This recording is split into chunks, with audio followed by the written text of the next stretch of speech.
¿Qué tal? Muy buenas tardes a todos.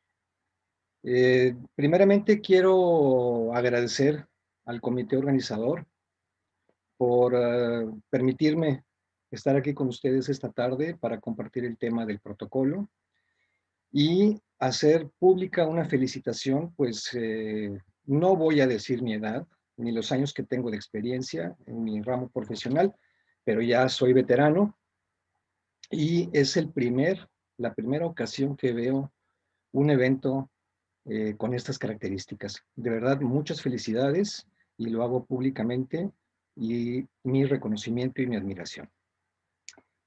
Y sin más, pues vayamos a compartir la ponencia del día de hoy. También quiero agradecer a todas las personas que están aquí conectadas, que no es un horario tan, a ver si se puede, a ver si se ve.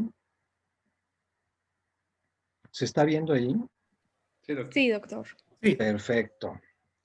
No es un horario muy común para una conferencia después de la comida, pero bueno, aquí estamos. Esta tarde quiero hablarles un poquito sobre el famoso protocolo que tiene un nombre tremendamente largo. Yo, la verdad, preferiría simplemente llamarle el protocolo para el acceso sin discriminación en materia de salud para las personas LGBTIQ.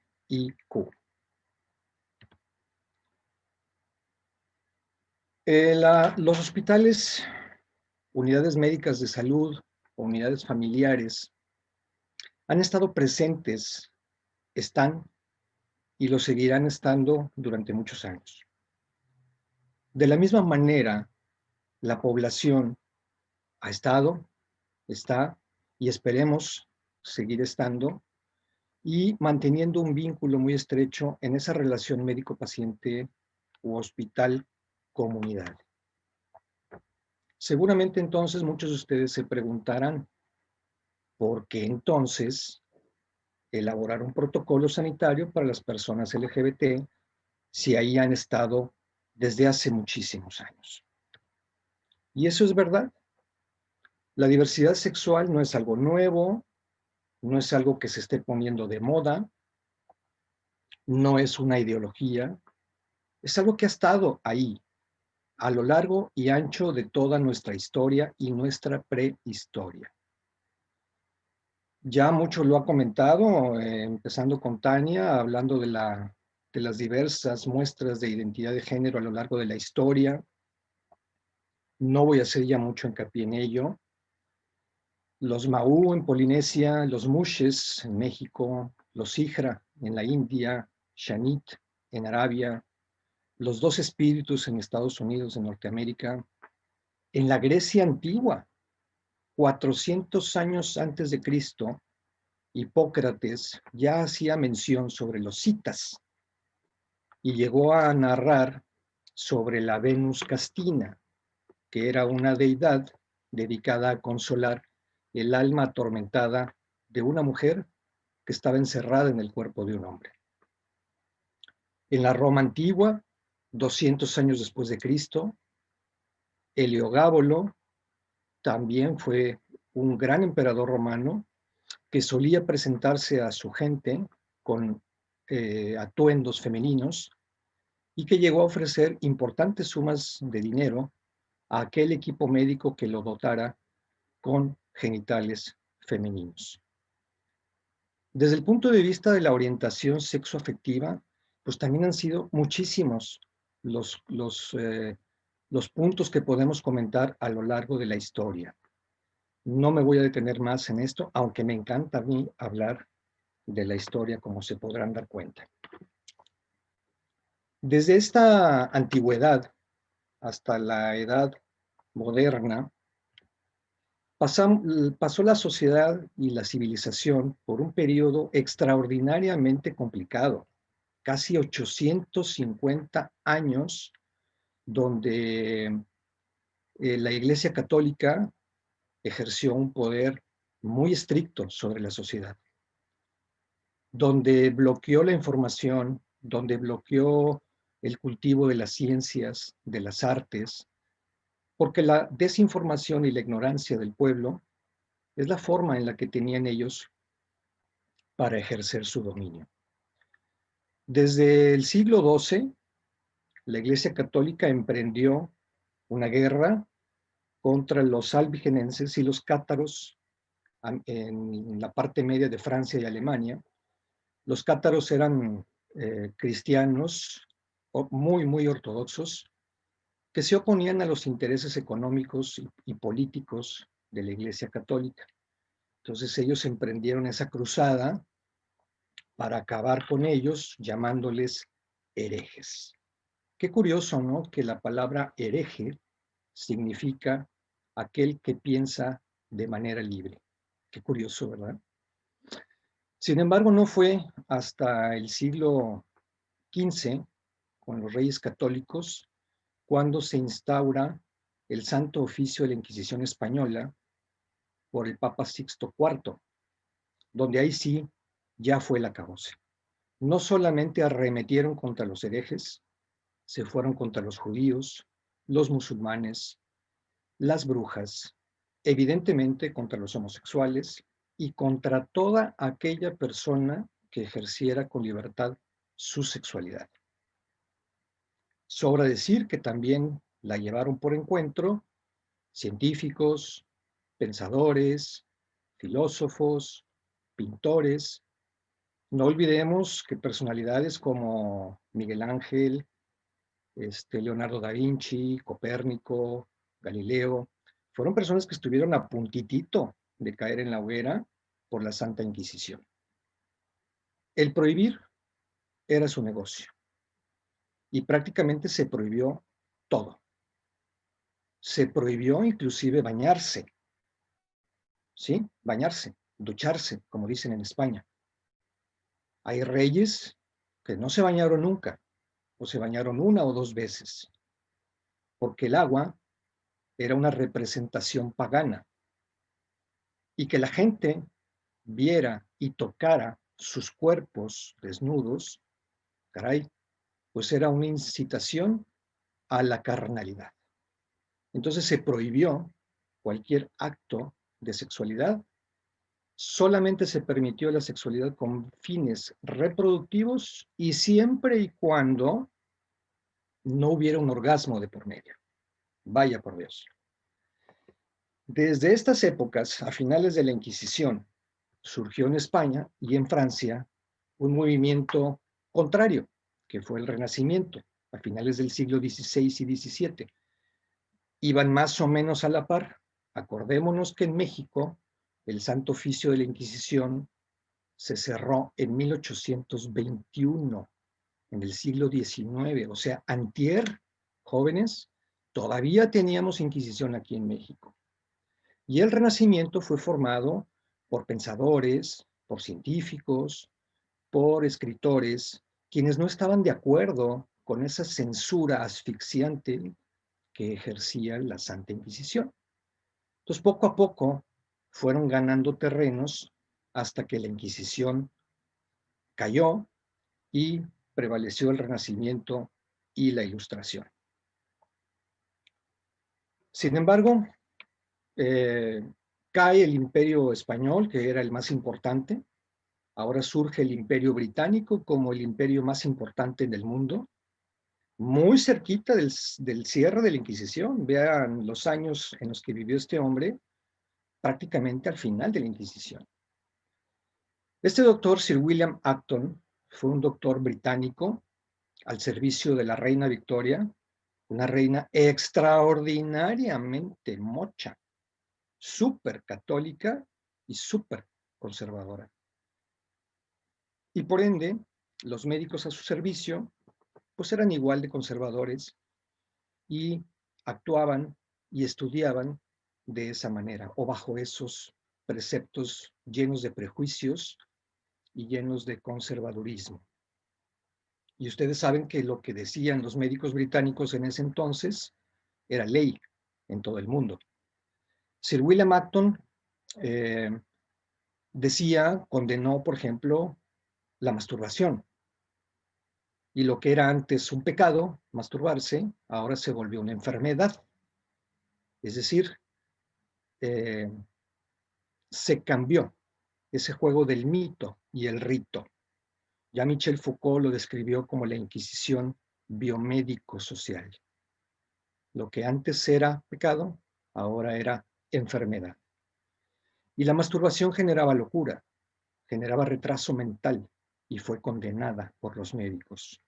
De la misma manera, Sir William Acton habló sobre la homosexualidad y la publicó. Hay artículos publicados todavía que pueden ustedes revisar en internet. Hay que googlearlo al doctor William Acton.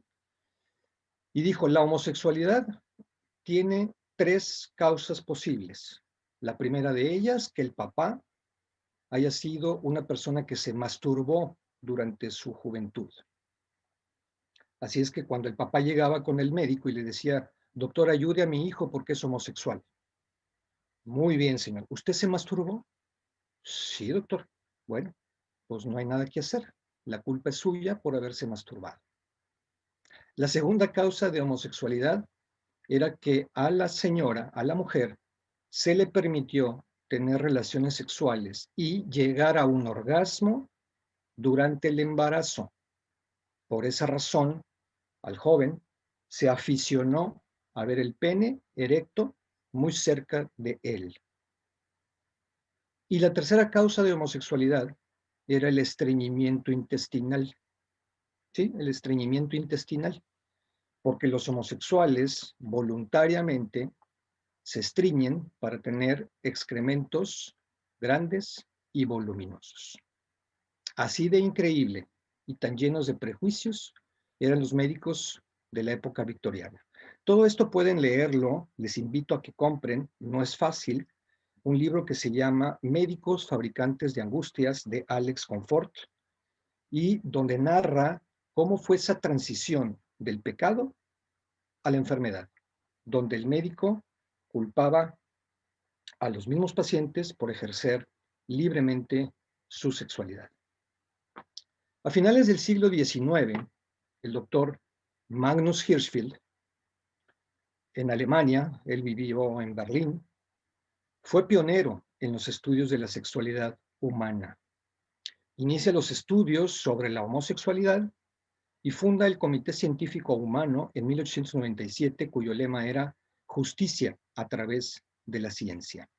Y a través de la ciencia es que luchó para abolir el artículo 175 del Código Penal prusiano de la República de Weimar, donde especificaba que si a un hombre se le encontraba realizando actos sodomitas, que así es como se le llamaba antes, debería ser llevado a la prisión sin mediar un juicio de por medio. Vamos, era cárcel, sí o sí.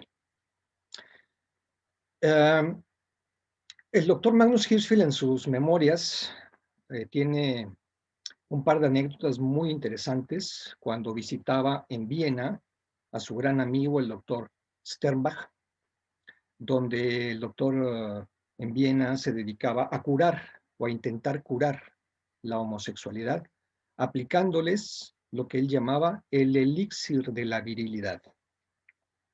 Y ese elixir de la virilidad no era más que testículos de toro machacados en un mortero, y el líquido que salía lo cogía con una jeringa y se lo inyectaba a los homosexuales pensando que ese jugo rico en testosterona era suficiente para curarlos de su homosexualidad.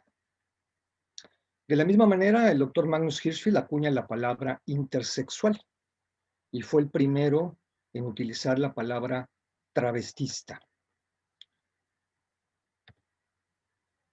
Los años siguen corriendo, viene la guerra mundial, las épocas de la posguerra inmediata, y para el mundo de los homosexuales, todo cambió en el año de 1969, en este bar de Stonewall, en Manhattan, cuando hubo un gran disturbio que tuvo proporciones mediáticas incalculables, donde la policía se enfrentó a un grupo de homosexuales y transexuales dentro de este bar, que se atrincheraron a piedra y lodo, y obligó, fíjense nada más, 4 años después, a que la American Psychiatric Association quitara en 1973 de su manual de enfermedades mentales a la homosexualidad, tanto la egodistónica como la egosintónica. Desde el punto de vista de la intersexualidad, el doctor John Money, a mediados del siglo pasado, un neozelandés, psicólogo neozelandés que llega a Estados Unidos, llega al hospital Johns Hopkins en Baltimore, Maryland, uno de los mejores hospitales del mundo hoy por hoy, y él rescata la palabra identidad de género de un contexto sociológico y lo introduce al contexto médico. Él fue pionero en las cirugías genitales para las personas intersexuales y comentaba que cuando un bebé nace hasta los 2 años de edad, existe lo que él llamaba el Identity Gender Gate. Esta puerta o esta ventana en blanco de la identidad de género podía ser escrita o marcada a voluntad por la crianza. La crianza prevalecía sobre la naturaleza y ese era su precepto, esa era su teoría. Hay una historia que pueden ustedes leer, les invito a leer un libro que se llama As Gender Made Him, que habla de la historia de los gemelos Reimer. Los gemelos Reimer nacen en Winnipeg, Canadá, en 1966 y al año 8 meses se les somete a una circuncisión por fimosis. En esos años estaba empezando a utilizar el cauterio eléctrico, eran los pininos del cauterio eléctrico. Y con tan mala suerte que a David Reimer, durante su cirugía, hay un desperfecto en el cauterio eléctrico y resulta con una quemadura de 3er grado en su pene, prácticamente irreversible. Los familiares quedaron devastados por este evento catastrófico y una noche escucharon en la televisión una entrevista que le hicieron al doctor John Money donde hablaba sobre su trabajo en personas intersexuales. Y evidentemente, al día siguiente estaban sacando cita para hablar con el doctor Money y ver qué podía hacer por su hijo.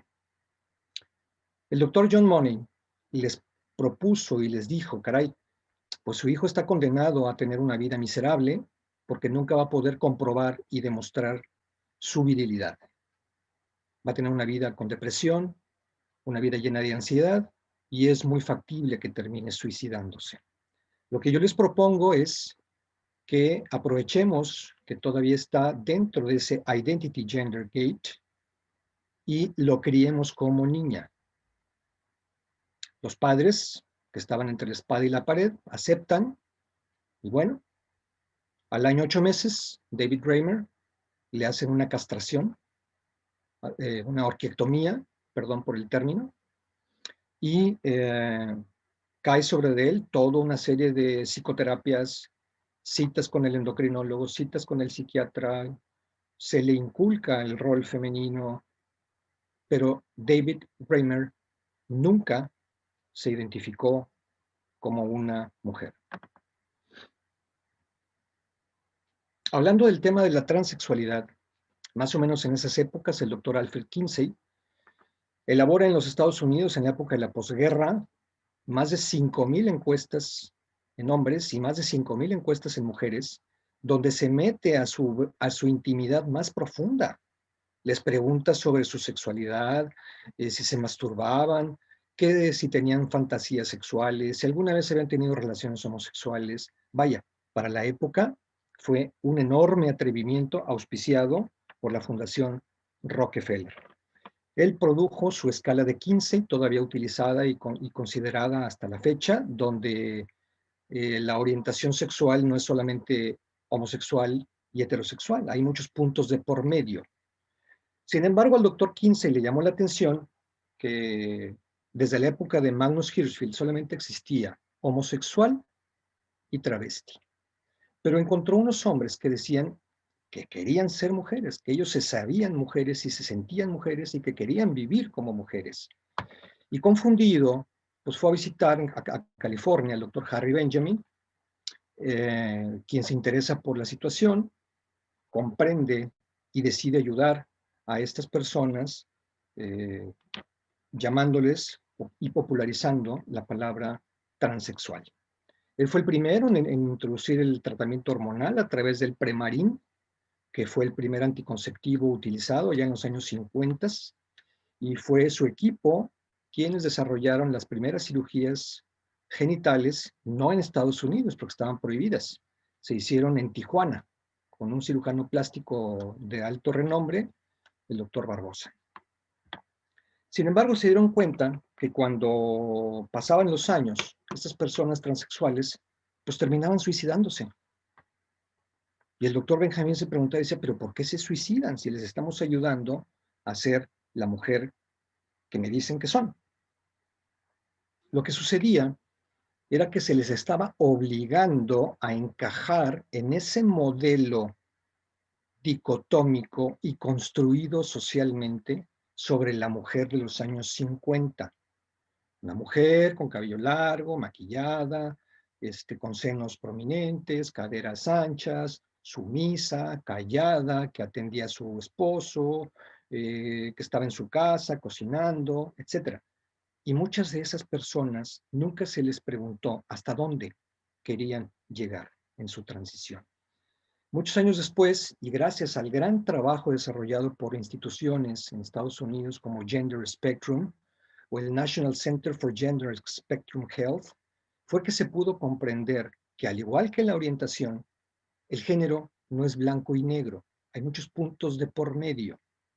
Y solo escuchando a la persona que está viviendo dentro de esta transgeneridad es que se le puede apoyar y respetar de una manera completa.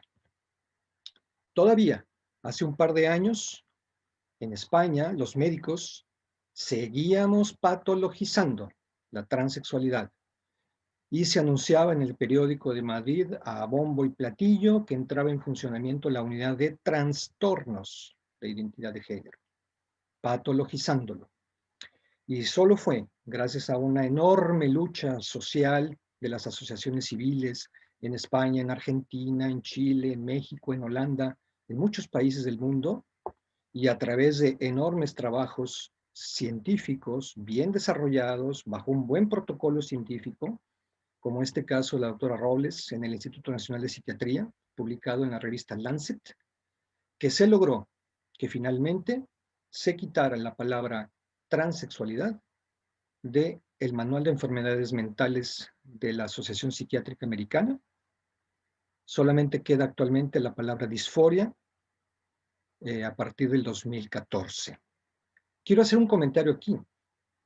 Disforia de género, eso hace mucho ruido y se ha comentado ampliamente tanto por la doctora Tania como por la licenciada Tania como por la doctora Sara. Y quiero comentarles, jóvenes, que cuando nosotros empezamos a estudiar medicina, nos enseñan a reconocer lo que son signos y lo que son síntomas. Los signos es lo que se puede tocar, lo que se puede medir, como la presión arterial, como el pulso. Y los síntomas son manifestaciones subjetivas que el paciente nos refiere, como la náusea, como el mareo. Disforia es un síntoma. Es lo contrario de la euforia. La euforia es lo que me da alegría, lo que me da júbilo. La disforia lo que me genera una emoción distinta, contraria. Y como síntoma, no debería de estar dentro del manual de enfermedades mentales porque son enfermedades, no síntomas. Así es de que no les extrañe que en la siguiente publicación del DSM, muy pronto saldrá, seguramente ya no estará la palabra disforia. Y hace año y medio, 2 años, la Organización Mundial de la Salud, en su clasificación internacional de enfermedades, ya no cuenta, ya no se puede encontrar la palabra transexualidad. Entonces, volvemos a preguntar, si la homosexualidad ya no es una enfermedad y la transexualidad tampoco, seguramente se volverán a preguntar, ¿por qué entonces un protocolo sanitario para las personas LGBT? Recordemos lo que nos dijo el doctor Ricardo Baruch en su primera ponencia, en la primera ponencia de este simposio, sobre la encuesta nacional de discriminación en México que elabora CONAPRED y la Secretaría de Gobernación. 80% de las personas LGBT en México han vivido algún tipo de discriminación. El 60% refieren que esa discriminación inició dentro de su propio hogar, que el 60% no están dispuestos a convivir con una persona LGBT dentro o fuera del hogar, y que el INEGI reporta una esperanza de vida para personas transexuales de tan solo 38 años. ¿Qué dato este? 38 años era la esperanza de vida que se tenía en la época de la Revolución. Ahorita, un mexicano que nace tiene una expectativa de vida cercana a los 77 años de vida. Esto debería de ser un verdadero problema de salud y verse como tal. Estas estadísticas no son únicas de México.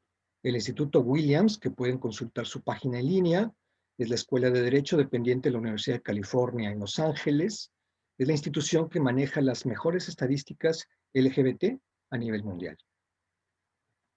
El punto 2. En el año 2016, Fundación Transamor y la Facultad de Psicología de la Universidad Autónoma de Nuevo León, en una encuesta pública, se encontró que el 87.5% de los padres de familia encuestados, en el supuesto caso de que su hijo les diga, papá, soy homosexual o soy transexual, acudirán a solicitar ayuda con el personal de salud, ya sea médico o psicólogo. Pero fíjense qué interesante este dato. El 87.5% acudirán con el médico, es decir, nosotros somos la primera línea de defensa para los padres. ¿Y qué creen? Este estudio se publicó en el 2011 en una de las revistas más prestigiosas, el Journal de la American Medical Association, donde se revisó 175 escuelas de medicina de Estados Unidos y Canadá, las mejores del mundo, para contabilizar cuántas horas de pregrado se dedicaban para que los estudiantes de medicina aprendieran sobre temas relacionados a la diversidad sexual. La respuesta, 5 horas de media.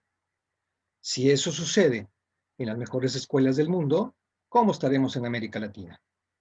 Así es que, qué problema, ¿no? Que los papás van a acudir en el 87.5% con el médico o el psicólogo y nosotros, saliendo de la facultad, no tenemos ni la menor idea de lo que vamos a hacer con esa persona. Y punto 3, recordemos lo que nos comentaron también el doctor Baruch, que las personas en situación de vulnerabilidad son más propensas a recibir una mala atención. Yo creo que todas las personas que hemos participado o hemos pasado alguna guardia en un hospital público donde acuden personas indígenas, nos hemos dado cuenta de esa discriminación, no solo del médico, de la enfermera, de la trabajadora social, porque no se pueden comunicar con ellos. Dicen, ¿para qué les voy a hablar de aspectos preventivos sobre su mamografía si no me entienden lo que deben de tomarse de medicamento para su infección en la garganta? Que se vayan. Y empieza la discriminación. Entonces es aquí una suma de vulnerabilidades. Si tú me dices que eres una mujer trans, ya eres vulnerable por el hecho de ser mujer y por el hecho de ser trans. Pero si además eres una persona humilde, sumas tu vulnerabilidad. Y si además eres indígena, peor todavía, vas sumando esas vulnerabilidades. Ahora eres una mujer trans, pobre e indígena. Y eso es lo que no se vale. Eso es lo que sucede en muchas ocasiones. Por ejemplo, Andrés, gran amigo mío, que por cierto, estas fotografías las comparto con autorización de ellos. Andrés, si él se enferma mañana de una cadera, que le duela una cadera y va a consultar, va a tener que dar muchas explicaciones cuando el médico se dé cuenta de que él tiene una vulva entre sus piernas, aunque no sea el motivo de su consulta. El médico que lo ingrese al hospital, dentro de sus indicaciones les puedo asegurar que va a pedir una interconsulta con psiquiatría de enlace. Lo mismo le va a poder suceder a Alfonso, gran amigo mío. Él es homosexual. Y si él estuviera hospitalizado, a su pareja no le darían informes de su estado de salud. Y si se tuviera que tomar una decisión de vital importancia, su pareja no puede participar. Y lo mismo le va a pasar a Natasha, gran amiga mía. Si ella se enfermara de una diarrea, va a tener que dar muchas explicaciones porque en su expediente médico podrán ver los médicos que ella es una mujer intersexual. Ahora sí, vamos a entrar al protocolo. Fue por esto, por todo lo que hemos platicado, que en el 2016, todavía al mando del presidente Peña Nieto, que se pidió al director Simón Cagua, director de los Institutos Nacionales de Salud, al entonces secretario de Salud, al doctor Soberón, y a diversas instituciones de las asociaciones civiles y médicos particulares para que participáramos en la elaboración ya de inmediato de un protocolo para ofrecer un trato digno y respetuoso. Aclaro, la elaboración de este protocolo no es un retroceso en el proceso de la despatologización. Como les he comentado, se trabajó arduamente para generar un documento sensible y que asegure una atención digna y respetuosa. Desde luego, se basó en múltiples marcos jurídicos, como el primero de la Constitución, que prohíbe la discriminación, el cuarto constitucional, el derecho universal a la salud, la Ley General de Salud, la Ley Federal para prevenir y eliminar la discriminación y multitudes de normas en materias de derechos humanos y normas convencionales, tanto nacionales como internacionales, por no hablar de las famosas normas oficiales mexicanas. Es decir, se trató de fundamentar desde el punto de vista legal, jurídico, científico y médico y social todo este protocolo. Debo de aclarar que en la revisión que se hizo el año pasado sobre este protocolo, se incluyó este ámbito de aplicación. Por ahí preguntaban, y aquí está la respuesta. El protocolo y las guías que de ella emanan son de aplicación y observancia general en todos los establecimientos de atención médica públicos, social y privados del Sistema Nacional de Salud. Entre los objetivos generales se mencionan que las instituciones deberán adoptar sus procedimientos internos de acuerdo a este protocolo, establecer políticas internas de cero tolerancia y discriminación, capacitación al personal en materia de diversidad sexogenérica, no podrán considerarse como patología la orientación, la identidad, ni la expresión, ni la intersexualidad, y no podrán, por lo tanto, indicarse tratamientos psicológicos y o psiquiátricos a ninguna persona en la comunidad LGBT por el simple hecho de serlo. Así es que esa actitud de internar a un paciente porque trae dolor en la cadera y pedirle una interconsulta a psiquiatría ya no se va a permitir. Las instituciones promoverán la capacitación de todo el personal sanitario, establecerán vínculos con las asociaciones civiles a fin de crear sinergias a beneficio de las personas LGBT y van a poner un buzón y una línea telefónica directa para las quejas y van a ir directamente a la Contraloría del Estado y a la CONAPRED. Ni siquiera la dirección del hospital tendrá acceso a estos buzones. Eso es en cuanto a los objetivos en general. Obviamente las políticas deben de ser aplicadas sin discriminación a los mismos reglamentos internos de la institución y al proceso de selección de los trabajadores de la institución. Los puntos más importantes a resaltar dentro del área de la salud. Bueno, aquí hacemos un paréntesis. Lo anterior, todo lo que habíamos mencionado, representaría un trabajo impresionante. Cambiar toda esa logística administrativa en las instituciones públicas y privadas, ya de entrada es un reto monumental. Se necesitaría un gran esfuerzo humano y un gran esfuerzo logístico para lograrlo en un corto periodo de tiempo. Desde el punto de vista de la salud, ustedes pueden ver aquí en el centro, está el protocolo para el acceso y las 4 guías que de ella emanan. Arriba a la izquierda, la guía para la atención de las personas intersexuales. Arriba a la derecha, la guía para la atención de personas, de mujeres lesbianas y bisexuales. Abajo a la izquierda, la guía para la atención de los hombres gay y bisexuales. Y al lado derecho, la guía para la atención de personas transgénero. Para las personas intersexuales, ¿qué resaltamos? Porque no vamos a hacer mención de todos los puntos, es enorme. Después les dejo la liga para que puedan consultar abiertamente este protocolo. La forma de los cuerpos intersexuados no se considerarán malformaciones, más bien expresiones de la variabilidad inherente del ser humano. Los procedimientos quirúrgicos en recién nacidos se limitarán solo a los casos en los que la vida esté en riesgo. Y que yo recuerde, las variaciones de la intersexualidad no representan riesgo para la vida, solamente las perdedoras de sal, pero no son quirúrgicos. No se podrá realizar cirugías genitales hasta que la persona alcance la adolescencia y tome una decisión propia e informada. Se deberán de suministrar bloqueadores hormonales para contemporizar que la persona, el niño y el adolescente maduren y tomen una decisión de acuerdo a su género, sentido o percibido, y apegado siempre a la perspectiva de los derechos humanos.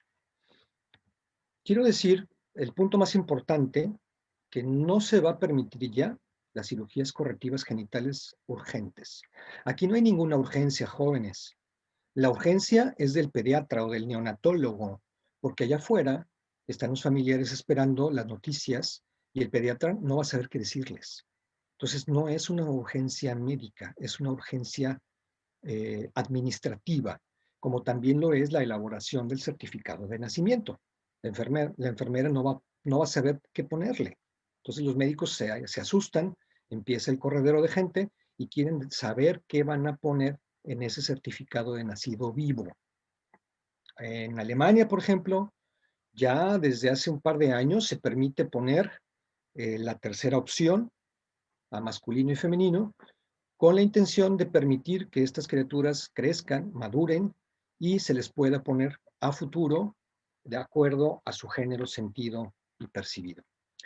En las mujeres lesbianas y hombres homosexuales no hay mucho que aumentar, son las que tienen menos problema de atención médica, pero sin embargo se les permitirá la presencia de la pareja durante la toma de decisiones, se incorporará una política reproductiva en derecho a la maternidad lésbica, a través de las fecundaciones in vitro.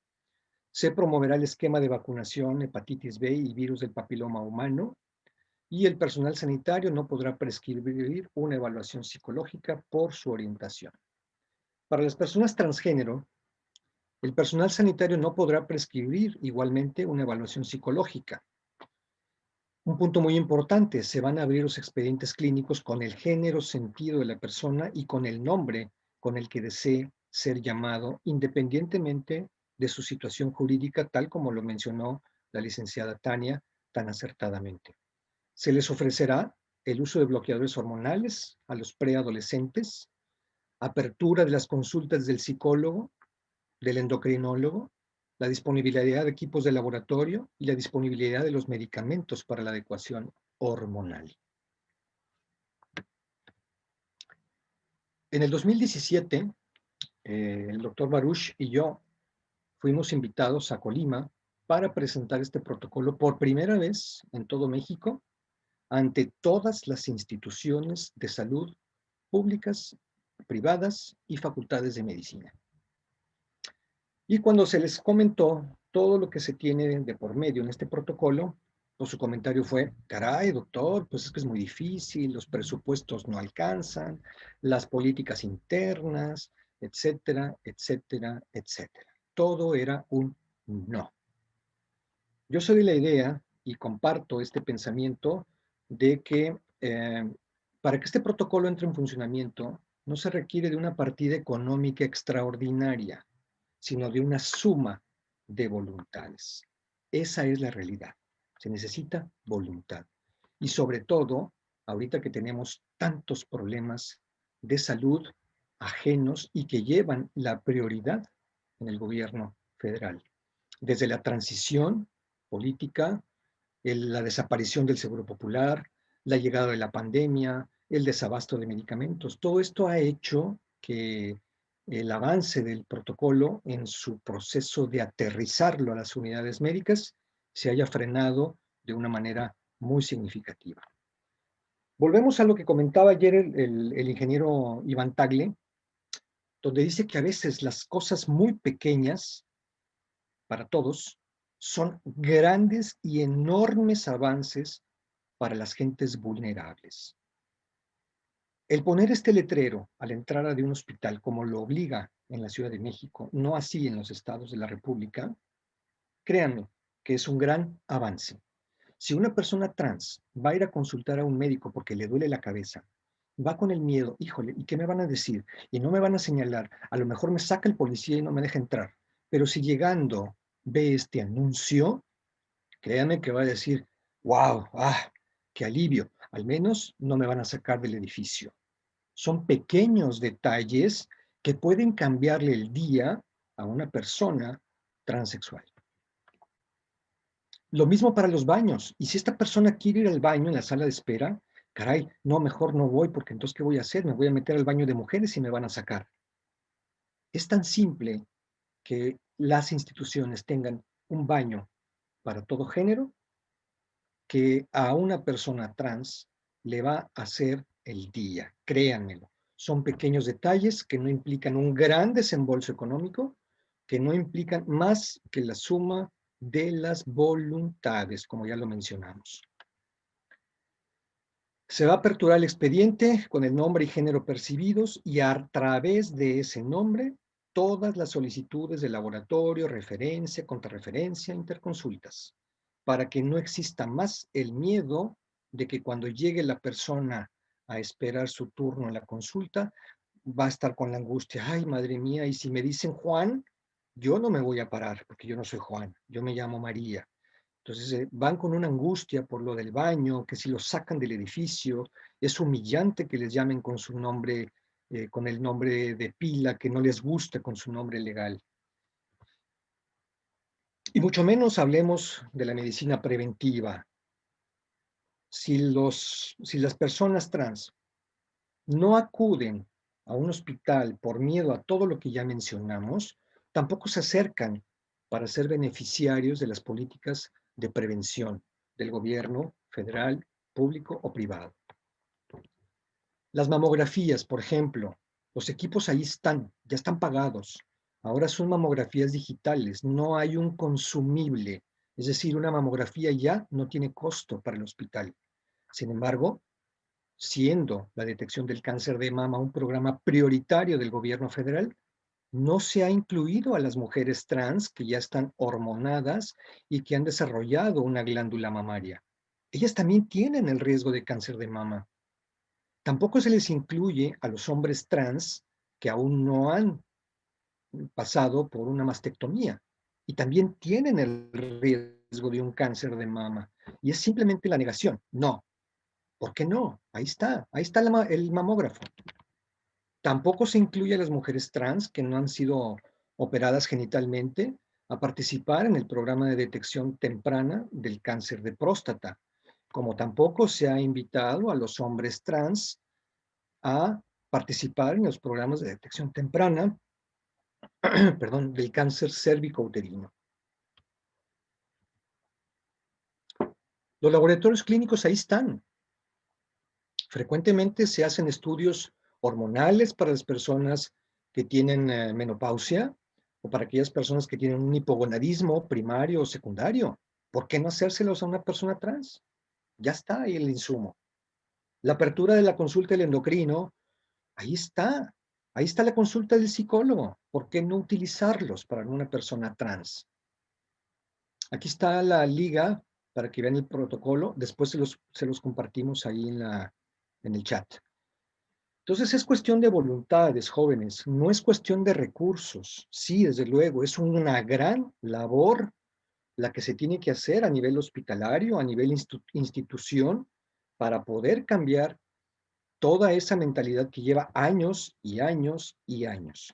Pero yo siento que labores como la que están ustedes haciendo ahorita es la más importante de todo, es apostar al futuro. Tenemos que regresar nuevamente a las aulas de la facultad para que nos enseñen cosas tan elementales como cómo preguntarle a una persona, cómo interrogarlo. Si yo veo que se me acerca una persona que trae un pantalón, no debo de asumir que es un hombre. Debo de preguntarle cuál es su nombre, cómo desea que le llame, independientemente de su vida jurídica, legal y con qué género se identifica. Eso no se va a lograr tan fácilmente a nivel institución. Esto se va a lograr a nivel universitario. Es por eso que este tipo de eventos son tan significativos y que rompen un paradigma en los procesos educativos a nivel de pregrado. Finalmente, ya para terminar, quiero hacerles una invitación con esta vieja frase mexicana, con esta leyenda mexicana que es zapatero a tus zapatos. Si alguno de ustedes llega a hacerse psiquiatra, el psiquiatra va a ser el experto en manejar la depresión, la ansiedad, igual que el psicólogo. Si usted es endocrinólogo, el endocrinólogo será el experto en manejar la hormonación de una persona. Pero los médicos no somos los especialistas en ver de manera integral a una persona de la comunidad LGBT. Tenemos que ser lo suficientemente humildes para pedirle a la familia, después de mi consulta, les invito a que vayan a esta o a otra asociación civil, donde ahí sí son los expertos multidisciplinarios para el acompañamiento, tanto de su hijo, de su hija o de su hija, como de ustedes como padres y madres de familia. Yo les invito a que retomemos esa humildad de aceptar nuestras limitaciones y que invitemos a la familia por el beneficio de ellos para que acudan a esas instituciones donde viven los expertos. Y en un futuro, jóvenes, por favor, cuando vayan a hablar de estos temas ante alguien más, ante alguna autoridad, ante un salón, ante sus compañeros, antes de empezar, invíteles a que depositen aquí todos sus prejuicios. Así la presentación de esta tarde, aquí está mi correo electrónico, por si después quieren hacerme llegar algún correo electrónico con alguna pregunta que no nos haya dado tiempo de responder. Con mucho gusto estoy para servirles. Muchas gracias por la ponencia, doctor. Tenemos varias preguntas, entonces se las voy a ir haciendo. Claro, con mucho gusto. Ok, de Nuevo León nos preguntan, doctor, muchísimas gracias por su ponencia, estuvo increíble. El protocolo es de observancia nacional. Tengo entendido que significa que es obligatoria su aplicación, pero si en las escuelas de medicina o salud no se entrena sobre el tema, ¿en dónde reside su utilidad? ¿Qué hacemos los estudiantes? ¿Optamos por demandarle a la escuela que se cambien los planes educativos? Esa es una pregunta súper interesante. Eso es lo que comentábamos cuando hablamos de lo que ha frenado la siguiente etapa de este protocolo. Se estructuró, se elaboró, se diseñó. La etapa que sigue es el aterrizarlo a las unidades operativas y a las unidades académicas. Ahí es donde nos atoramos. Sin embargo, el protocolo ya está, fue publicado en el periódico oficial de la Federación. Ahorita, muchas personas trans han buscado el protocolo, lo imprimen y como ya está autorizado, publicado en el Diario Oficial de la Federación, ya es oficial, y con ese protocolo en mano se van a las instituciones donde se les ha negado algún servicio médico y con ese protocolo en mano exigen que sean atendidos y la mayor parte de las instituciones lo han aceptado como tal. Si bien son situaciones anecdóticas que no deberían suceder, lamentablemente se están dando porque no hemos podido implementar la siguiente etapa, que es el aterrizar este protocolo en las unidades hospitalarias y educativas. Pues sí, definitivamente hablar de él va a ayudar a aterrizarlo. Definitivamente que Ok, sí. Tenemos otra pregunta. Cuando llega una mujer trans a una consulta ginecológica, ¿cómo podemos manejar esta situación? Si al referirla con un proctólogo, esa mujer se siente ofendida. ¿Cómo manejar esta situación? Pues como se le comentamos, con dignidad, con respeto y con integridad. Se le tiene que valorar, es una mujer trans, supongo que se refieren a una mujer trans que nació con genitales masculinos, creo yo, quiero yo pensar con eso. Entonces, iría a la consulta del ginecólogo probablemente por una situación mamaria, tal vez. Entonces, pues valorarle sus glándulas mamarias. La ginecóloga pues no va a poder hacer una exploración ginecológica porque no hay vulva, no hay vagina. Tal vez revisión mamaria, pero bajo los marcos de una atención digna, con respeto y con calidad. Gracias, doctor. Ok, hay otra. Otra pregunta, doctor. Dejando a un lado las escuelas de medicina, ¿no hay órgano del Sistema de Salud Nacional que demande o vigile que se aplique el protocolo en los hospitales? Vuelvo a lo mismo, lamentablemente nos quedamos en esa etapa. Gracias a todos los problemas de salud que nos han venido, la pandemia ha venido a destrozar muchas cosas, la pandemia, el desabasto de medicamentos, la cancelación del Seguro Popular que era sumamente eficiente y no nos ha llegado el momento de poderlo. Apenas en el año, a finales del año pasado, se acabó la revisión del protocolo y se supone que este año nos íbamos a poner a trabajar en la implementación a las unidades operativas. Desafortunadamente se nos vino todos estos problemas de salud y se frenó. Pero en teoría, quien debe regular y quien debe de regir está dentro del protocolo, vienen todas las normas jurídicas y dentro de todos los marcos legales, pero la Secretaría de Salud es la que debe realizar la observancia en cada uno de los estados como una aplicación estatal. Ok. Tenemos otra duda del protocolo.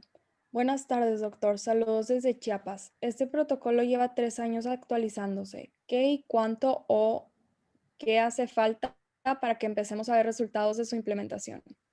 Pues ahora sí que es primero que se nos vaya la pandemia y que nos dé la pauta para volver a recuperar el tiempo perdido y y poderlo hacer llegar a las áreas operativas. Ok. Y creo que ya no. Ahí acaba de llegar otra pregunta. Buenas tardes, doctor. En caso de nosotros como personal de salud, al ver un acto de discriminación de algún colega ante un paciente trans, ¿qué es lo correcto hacer?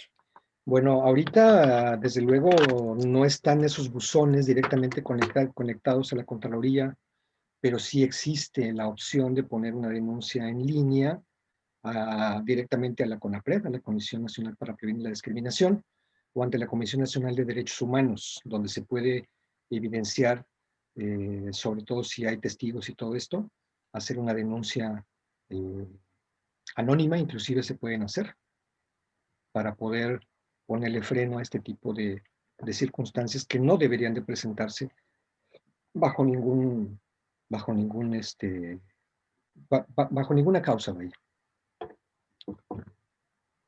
Sí. Y creo que van a escribir otra pregunta, pero en lo que la escriben yo tengo una. Ahorita estábamos viendo que pues ya están prohibidas cualquier cirugía de una persona que sale de intersex. Y nos comentabas que en Alemania ya se puede registrar en la acta de nacimiento como intersex, pero en México, ¿qué sucede? En México todavía no, en eso se está luchando. De hecho, por ahí hizo el comentario la licenciada Tania, se está luchando para no tener que obligar a una persona a tener que ser etiquetada bajo un género o bajo un sexo biológico. Hay una anécdota increíble, no sé si tenemos todo el tiempo, hay una anécdota increíble que no se dio aquí en México, se dio en la provincia de Córdoba, en Argentina. Nace un niño con genitales ambiguos, como se les llamó en ese momento, una intersexualidad. Se le llama a la señora del registro civil y le dice, oye, pues tenemos este asunto, no sabemos qué hacer. Vuelvo a lo mismo, lo que se necesita es la voluntad de solucionar la problemática, no de empeorarla. Y lo que hizo esta licenciada dice, a ver, papás, si es niño, ¿cómo se va a llamar? Pues se va a llamar Juan. Y si es niña, se va a llamar María. Venga, se hizo un acta de nacimiento de Juan y de María. Y cuando llegó a la adolescencia la criatura y dijo, soy Juan, se hizo un acta de defunción de María. Digo, eso no es lo más ortodoxo, no es lo ideal. Ese es simplemente el deseo por solucionar una problemática y de no etiquetar a una criatura el resto de su vida. Entonces, lo que necesitamos aquí es que las autoridades nos permitan, como lo mencionó la licenciada Tania, a esa lucha, a ese reconocimiento de las identidades trans, para que puedan hacer el cambio de su nombre, que tengan una personalidad jurídica ya, y eso reduce enormemente los riesgos de discriminación escolar, de discriminación laboral y de discriminación en los centros de salud. Ok. Tenemos otra pregunta. ¿En qué etapa de transición consideras tú que se debe de tomar en cuenta un cambio en los parámetros de diagnóstico nutricional entre los hombres y mujeres trans, tomando en cuenta el tratamiento hormonal? Ah, caray, un cambio de los patrones nutrimentales, caray, ahí sí no estoy yo muy bien enterado en lo que serían los aspectos nutrimentales. Habría que plantearse la posibilidad de preguntarle a algún licenciado de nutrición. Recientemente acabo de ver un artículo que publicó la WPATH, la World Professional Association for Transgender Health, hablando sobre aspectos nutrimentales. De hecho, busquen la revista, siempre yo la tengo aquí a la mano, el International Journal of Transgenderism, que emite esta asociación mundial, y ahí es donde yo vi publicado recientemente un artículo sobre aspectos nutrimentales, pero yo no tengo la información al respecto. Gracias, doctor. Y De nada, tenemos gracias a otra. ustedes. ¿Sí? Doctor, ¿por qué considera que son tan pocas las personas del área de salud que públicamente manifiestan que son capaces de atender a la población LGBT y Q+? ¿Por qué son tan pocos los que abiertamente lo dicen? Pues, caray, jóvenes, no nos olvidemos que seguimos estando viviendo en un país marcado por la cultura cristiana, la judeocristiana, que es una comunidad absolutamente católica, conservadora, y que muchas veces el decir públicamente, yo acepto en mi consultorio personas de la comunidad LGBT, me puede poner en riesgo laboral. Me puede poner en riesgo mi consulta privada. Acuérdense que inclusive, no sé si en muchos otros países, digo, estados de la República, pero aquí al menos en Monterrey, los hospitales particulares, ¿cómo se llaman? San José, San Vicente, Santa Cecilia, Christus Health. O sea, estamos marcados por la gran cultura judeocristiana, y eso es lo que nos marca, nos limita mucho. A lo mejor yo me he encontrado mucha gente que me dicen, bueno, yo soy endocrinólogo, sí, acepto ver a las personas trans, pero no me lo publiques. No me quiero promocionar como endocrinólogo trans.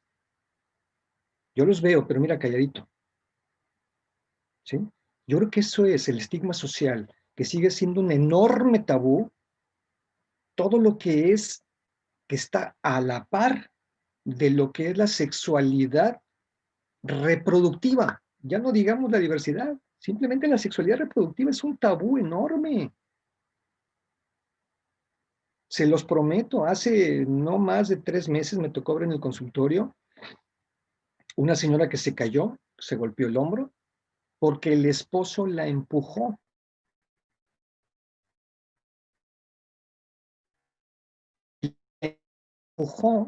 porque la señora se le ocurrió el orgasmo durante su relación sexual. Yo dije, caramba, escondido aquí del siglo XXI, todavía una mujer, el esposo se escandalice porque la mujer tuvo un orgasmo.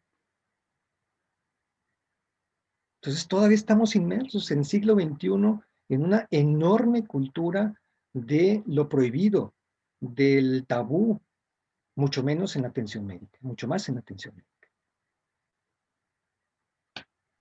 Pues sí, es muy cierto. Bueno, Recordemos lo que dijo el doctor Magnus Hirschfeld, justicia a través de la ciencia.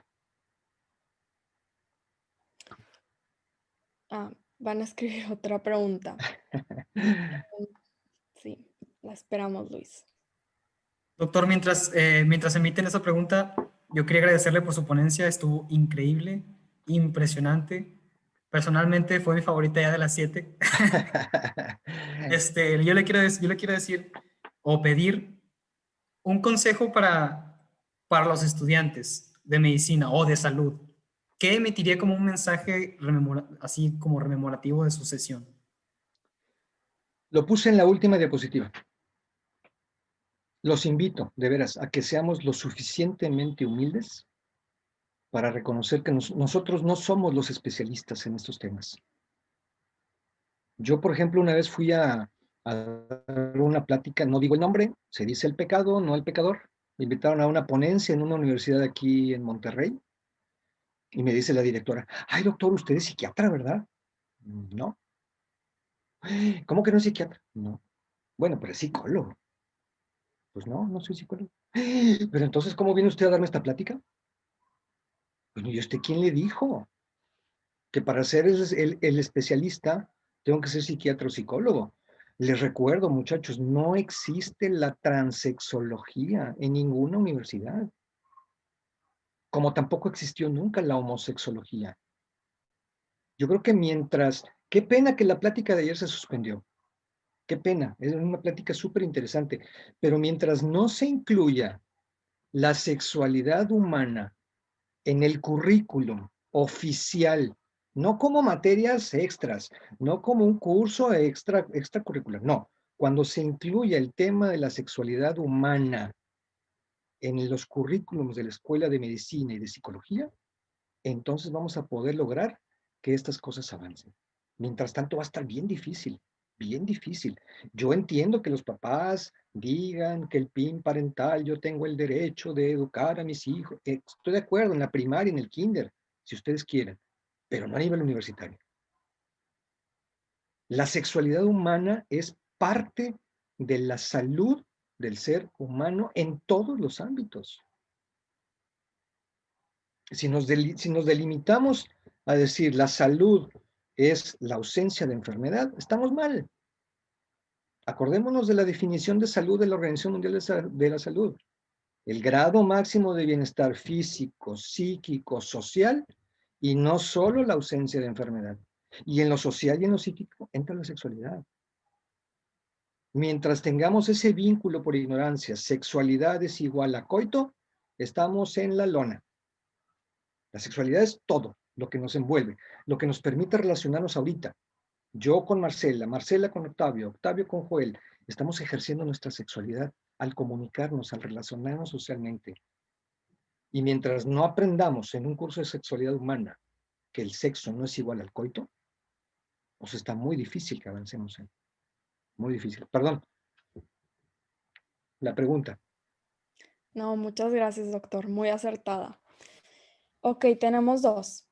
Primero, ¿en el ELNAR existirá alguna posibilidad que exista sexología como una residencia o algo así? No, mientras a nivel pregrado no se incluya en alguna universidad, no, Ok, no hay posibilidad. Digo, desde luego habrá preguntas desde el tema del área de la salud mental, porque recordemos que en muchas facultades se ven temas de psicopatología, de psiquiatría, y entran en el temario del examen final del ENAR. ok. Luego tenemos otro que dice, excelente, excelente ponencia, doctor. ¿Tiene algún consejo sobre cómo abordar a las autoridades de nuestra escuela para la inclusión de este protocolo y otros similares en nuestra currícula? Pues yo creo que aquí lo único que vamos a estar luchando en contra de tabúes, de paradigmas, de costumbres, de dogmas. Los dogmas, wow, ese es lo más complicado de todo. Dice Juan Carlos Hernández Meijuero, a quien yo respeto muchísimo, un gran psicólogo y educador en sexualidad y teólogo además, dice, nunca existirá una buena razón para el que cree para dejar de creer. Entonces, si las autoridades creen que el meter el tema de la salud sexual es algo que no es académico, que no es universitario, que no es científico, que no es profesional, no lo vamos a lograr. Tenemos que ir con evidencia científica. Ya existe la UAS, que es la Asociación Mundial sobre Salud Sexual. Visiten esa página, la UAS. El año pasado hubo un congreso en México, el Congreso Mundial de Salud Sexual. estuvo sensacional, con gran participación de evidencia científica sobre la dispareunia, sobre la impotencia, sobre la eyaculación precoz, sobre el vaginismo, sobre la sexualidad en la persona discapacitada, sobre la sexualidad en la persona anciana, con evidencia científica. La única forma en la que ustedes pueden acercarse para que solicitar al menos que se incluya un curso paracurricular es buscando la evidencia científica. No hay más, no hay más. Pues con eso cerramos, doctor. Muchas gracias por todo su conocimiento y apoyo. Definitivamente es la base que todos aquí estamos buscando para poder proveer la mejor atención para todos nuestros pacientes. Y pues muchas gracias. Nos vemos al rato Gracias. en el panel que el doctor estará moderando a las 5. A las 5. Muy bien, aquí estaremos para el pendiente. Gracias, buena tarde a todos. Muchísimas gracias.